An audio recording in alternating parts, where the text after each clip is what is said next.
Hello साथियों, स्वागत करता हूं मैं आपका एक और वीडियो में।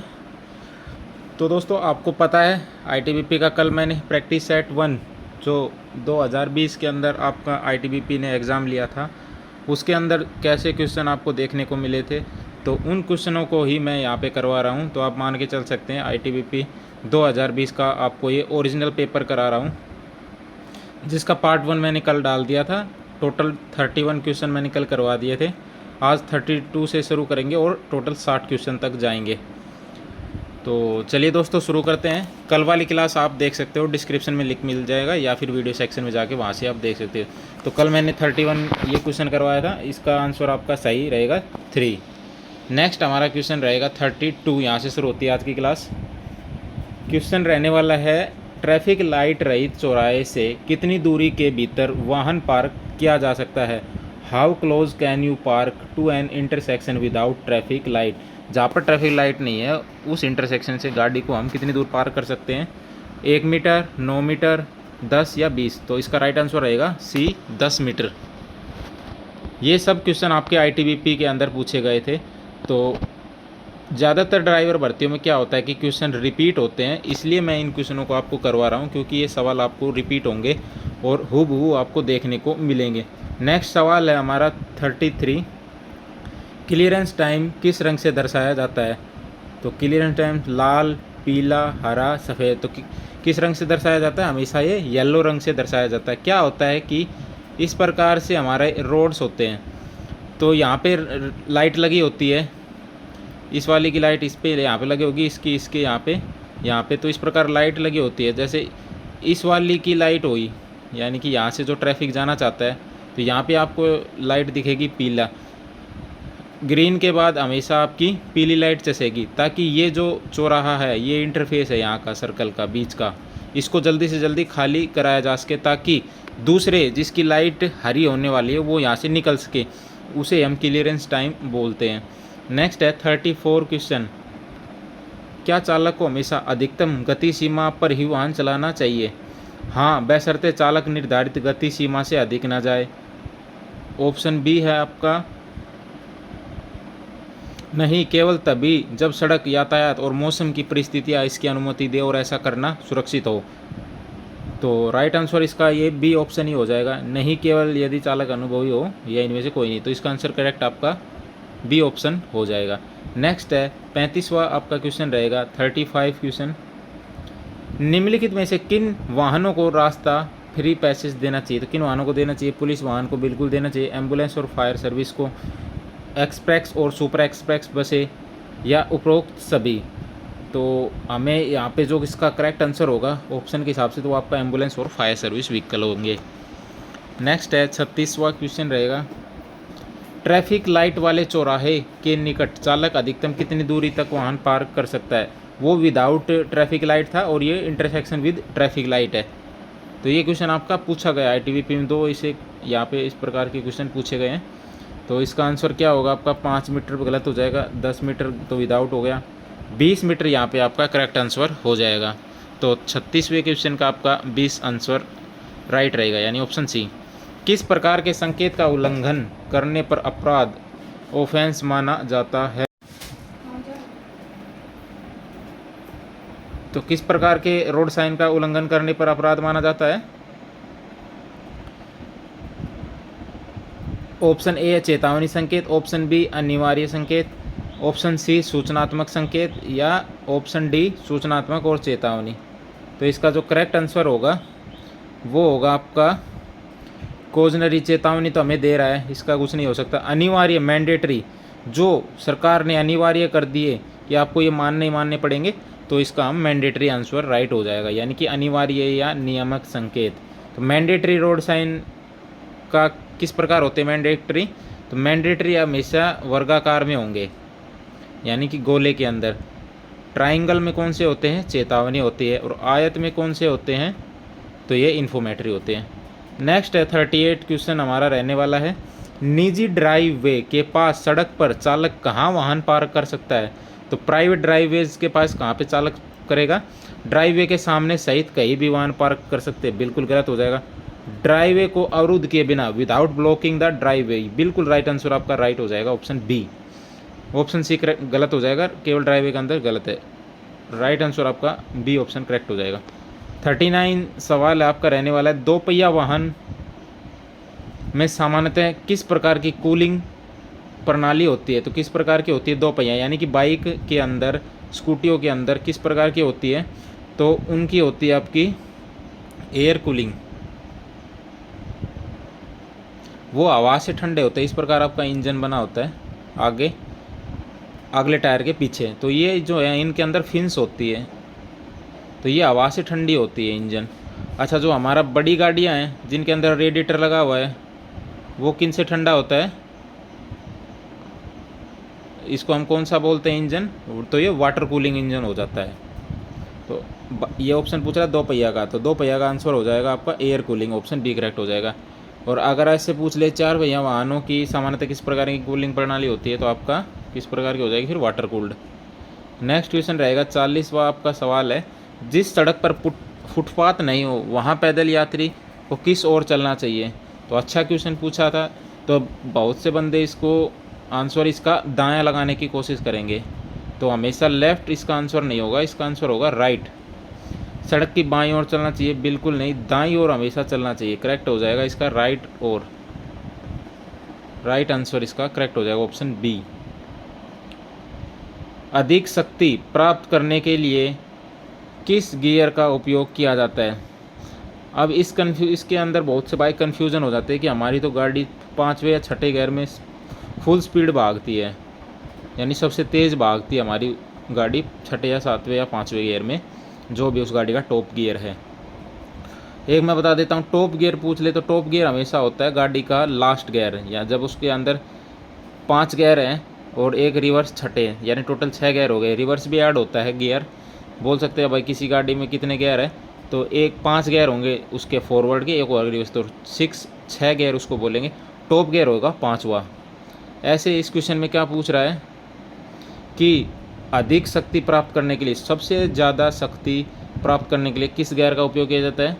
तो टॉप गियर का नहीं किया जाएगा, लो गियर का प्रयोग यहाँ पे किया जाएगा, यानी कि जो सबसे लो गियर यानी पहला गियर, फर्स्ट गियर में सबसे ज़्यादा जान होती है। तो इसका आंसर होगा 41 का ए। नेक्स्ट सवाल रहेगा 42, एक तरफा यातायात निम्नलिखित में से कौन सी हानि, अच्छा, वन वे ट्रैफिक की डिसएडवांटेज पूछ रहा है। तो आपको सबको पता है कि वन वे ट्रैफिक है, तो इसके अंदर औसत गति में वृद्धि, ऑप्शन ए।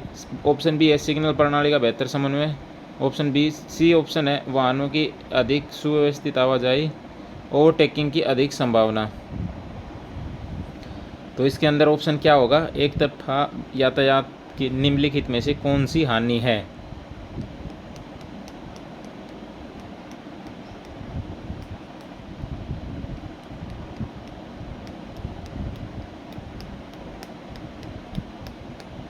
तो आपका आंसर ऑप्शन एक करेक्ट हो जाएगा इसके अंदर।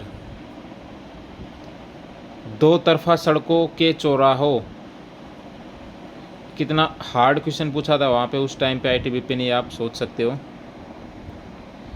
सवाल रहेगा दो तरफा सड़कों के चौराहों पर कुल कितने कॉन्फ्लिक्ट पॉइंट होते हैं? तो कितने होते हैं? 1, 4, 5 और 16। तो इसका आंसर आप मन में देने की कोशिश करें, अपना गैस करें कि क्या इसका राइट आंसर हो सकता है। तो इसका आंसर आपने सोच लिया होगा, राइट आंसर है इसका 16। तो इसका एक बार मैं पूरा समझा देता हूँ ये है क्या। टू वे रोड जंक्शन, यानी कि 16 कॉन्फ्लिक्ट इसके अंदर होते हैं। तो कहाँ पे होंगे ये सारे? आप कॉन्फ्लिक्ट्स देख पा रहे होंगे इन सबको, जो लाल आप बिंदु देख पा रहे हैं रेड कलर के, तो ये लाल बिंदु वाहन एक दूसरे को रास्ता काटेंगे यहाँ पे। उसके बाद जो ग्रीन हरे बिंदु वाहन दूसरे के रास्ते में शामिल होते हैं बिल्कुल। और जो थर्ड होता है ब्लू कलर नीला, तो वाहन एक दूसरे के रास्ते से अलग होते हैं यहाँ पे। तो टोटल 16 आपके मर्जिंग पॉइंट होंगे। अगर इनकी आप गिनती भी करोगे तो ये 16 यहाँ पे बनेंगे, 2, 2, 4, 2, 6 और 2, 8। उसके बाद ग्रीन 9 और 10, 11 और 12, उसके बाद 4 रेड के। तो टोटल 16 कॉन्फ्लिक्ट पॉइंट आपके हो गए। जितने अधिक कॉन्फ्लिक्ट पॉइंट होंगे दुर्घटना की संभावना उतनी अधिक होगी, इसलिए राउंड अबाउट फ्लाईओवर आदि बनाकर इन्हें कम किया जा सकता है। तो आपने ये समझ लिया होगा पूरा इसका। नेक्स्ट है 44 क्वेश्चन, इंजन की गति किस यंत्र से मापी जाती है? तो स्पीडोमीटर से तो आपको पता है स्पीड मापी जाती है, एमीटर से बैटरी वोल्ट एम्पियर मापी जाते हैं, टैकोमीटर से बिल्कुल आपकी इंजन की गति मापी जाती है। नेक्स्ट है 45 क्वेश्चन, अच्छा क्वेश्चन पूछा था उस टाइम पे यहाँ पे आईटीबीपी द्वारा। सड़क संकेतों के विनिर्देश स्पेसिफिकेशन किस आईआरसी कोड में दिए गए हैं? तो आईआरसी क्या होता है? आईआरसी होता है इंडियन रोड कांग्रेस। तो ये क्या देखता है? ये हमारे हाईवे, रोड सिग्नल्स, पुल जितने भी हैं उनके रोड पर सभी को निर्धारित करता है। रोड सिग्नल या इनके रूल लागू होते हैं, ये विनियामक एक मापदंड है। तो इसी के द्वारा ही, आईआरसी के द्वारा ही पूरा इस असेंबली को यानी कि लीड किया जाता है। तो किस क्या हो जाएगा इसका आंसर? किस आईआरसी कोड में दिए हैं? आईआरसी 67 के अंदर। नेक्स्ट है 46, ये आप समझ सकते हो आईआरसी का पूरा नाम इंडियन रोड कांग्रेस है। यदि यह भारत की एक प्रमुख संस्था है जो सड़कों, पुलों और यातायात से संबंधित मानक, स्टैंडर्ड और दिशा निर्देश तैयार करती है, यानी गाइडलाइन। आईआरसी 67 एक मानक कोड ऑफ प्रैक्टिस है जिसमें सड़क संकेतों के डिज़ाइन, आकार, रंग, प्रतीक, अक्षरों का आकार, सड़क किनारे लगने की ऊंचाई तथा स्थान आदि के बारे में विस्तृत नियम दिए गए हैं। तो आपने ये समझ लिया होगा इसका आईआरसी का पूरा सिस्टम। 46 का आपका सवाल रहने वाला है, यदि डीजल इंजन में पेट्रोल का उपयोग किया जाए, तो ये भी काफ़ी मन में आता है कि गाड़ी का पानी से क्यों नहीं चल सकती, तो ये क्यों नहीं चल पाएगी? अब इसका आंसर सुन लो। कम शक्ति उत्पन्न होगी, बिल्कुल करेक्ट हो जाएगा, ये रॉन्ग हो जाएगा। काला धुआं निकलेगा, बिल्कुल गलत हो जाएगा। अधिक नॉकिंग होगी और इंजन को नुकसान हो सकता है। नॉकिंग क्या होती है दोस्तों? तो आपको पता है कि 4 स्ट्रोक इंजन के अंदर होते हैं, तो उस एक में हमेशा सक्शन होता है, कंप्रेशन होता है, फिर उसमें पावर होता है, एग्जॉस्ट होता है। तो अगर पानी जाएगा तो ना ही उसका कुछ ब्लास्ट हो पाएगा, कंप्रेशन हो पाएगा, तो इसलिए इंजन काम नहीं कर पाएगा ढंग से, तो इसलिए पानी से नहीं चल सकता है। नेक्स्ट क्वेश्चन रहेगा 47, छोटे आकार स्मॉल साइज के सूचना नियामक बोर्ड इंफॉर्मेशन रेगुलेटरी बोर्ड का व्यास डायामीटर कितना होता है? तो देखो आईटीबीपी ने यहाँ पे कितना टफ क्वेश्चन पूछा था, तो इसका राइट आंसर क्या हो जाएगा? 600 mm इसका राइट आंसर हो जाएगा। 48, क्लच पैडल का उपयोग किसके बीच शक्ति, पावर को जोड़ने और अलग करने के लिए किया जाता है? तो क्लच पैडल का आपको पता है, इंजन और क्लच को किसके पावर जोड़ने के लिए किया जाता है? तो ये इंजन के साथ इसका जोड़ने और अलग करने के लिए यूज़ किया जाता है। नेक्स्ट है आपका 49, इस संकेत का साइन का क्या अर्थ है? तो रोड साइन है, इसका आंसर बताना है आपका। 50 एक गोले के अंदर, तो इसके ऑप्शन मैंने जानबूझकर चेंज किए हैं, तो इसका आंसर सही होगा आपका 50 किलोमीटर घंटा की स्पीड से अधिकतम हम चल सकते हैं, उससे ज़्यादा नहीं।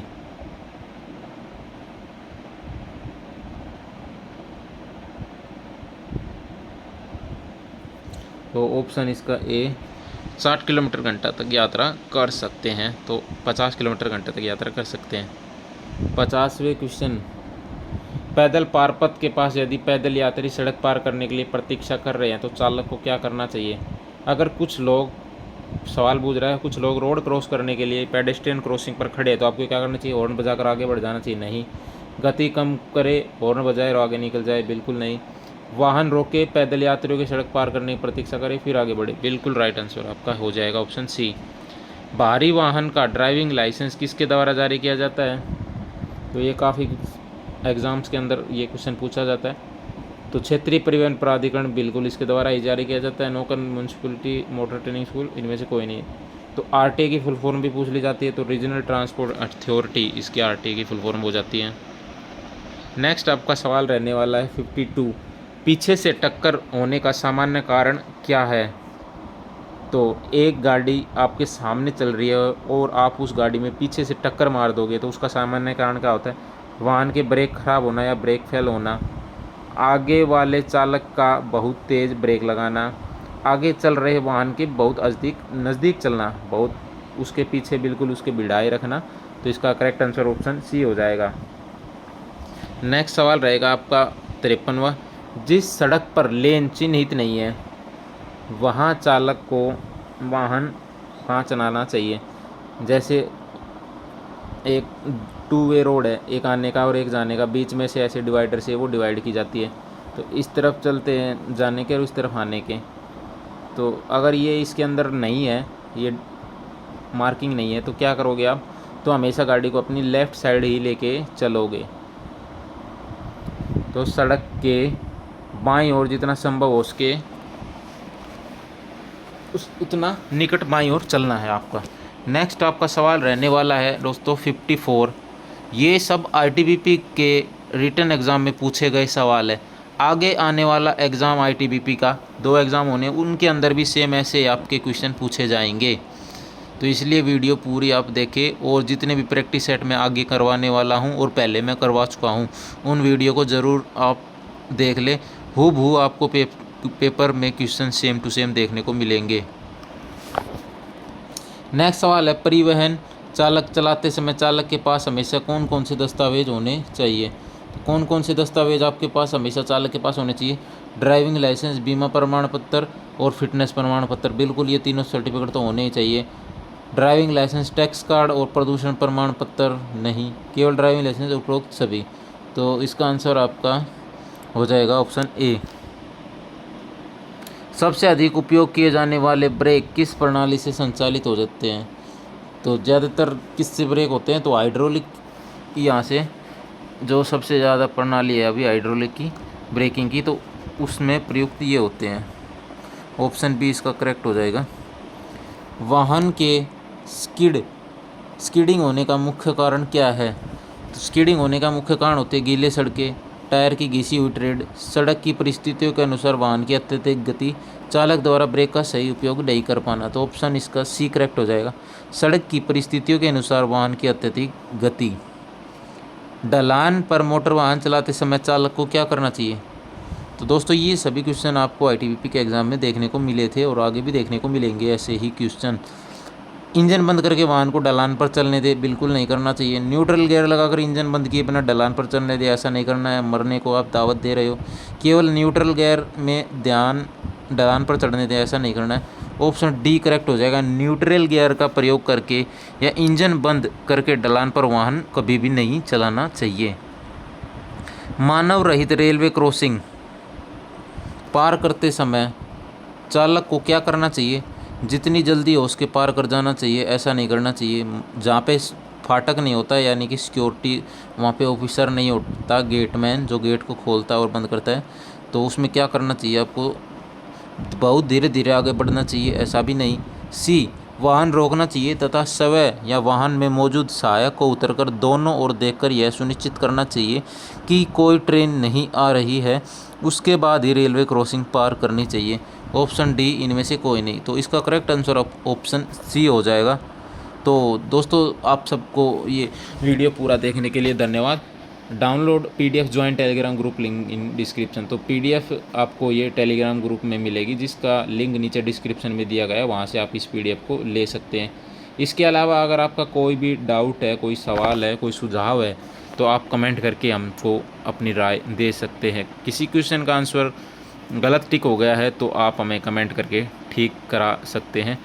तो चलिए दोस्तों, मिलते हैं नेक्स्ट वीडियो में। तब तक अपना ख्याल रखें, पढ़ाई जारी रखें, और कोई भी अगर आप प्राइवेट काम करते हो तो अपना वो काम भी जारी रखें।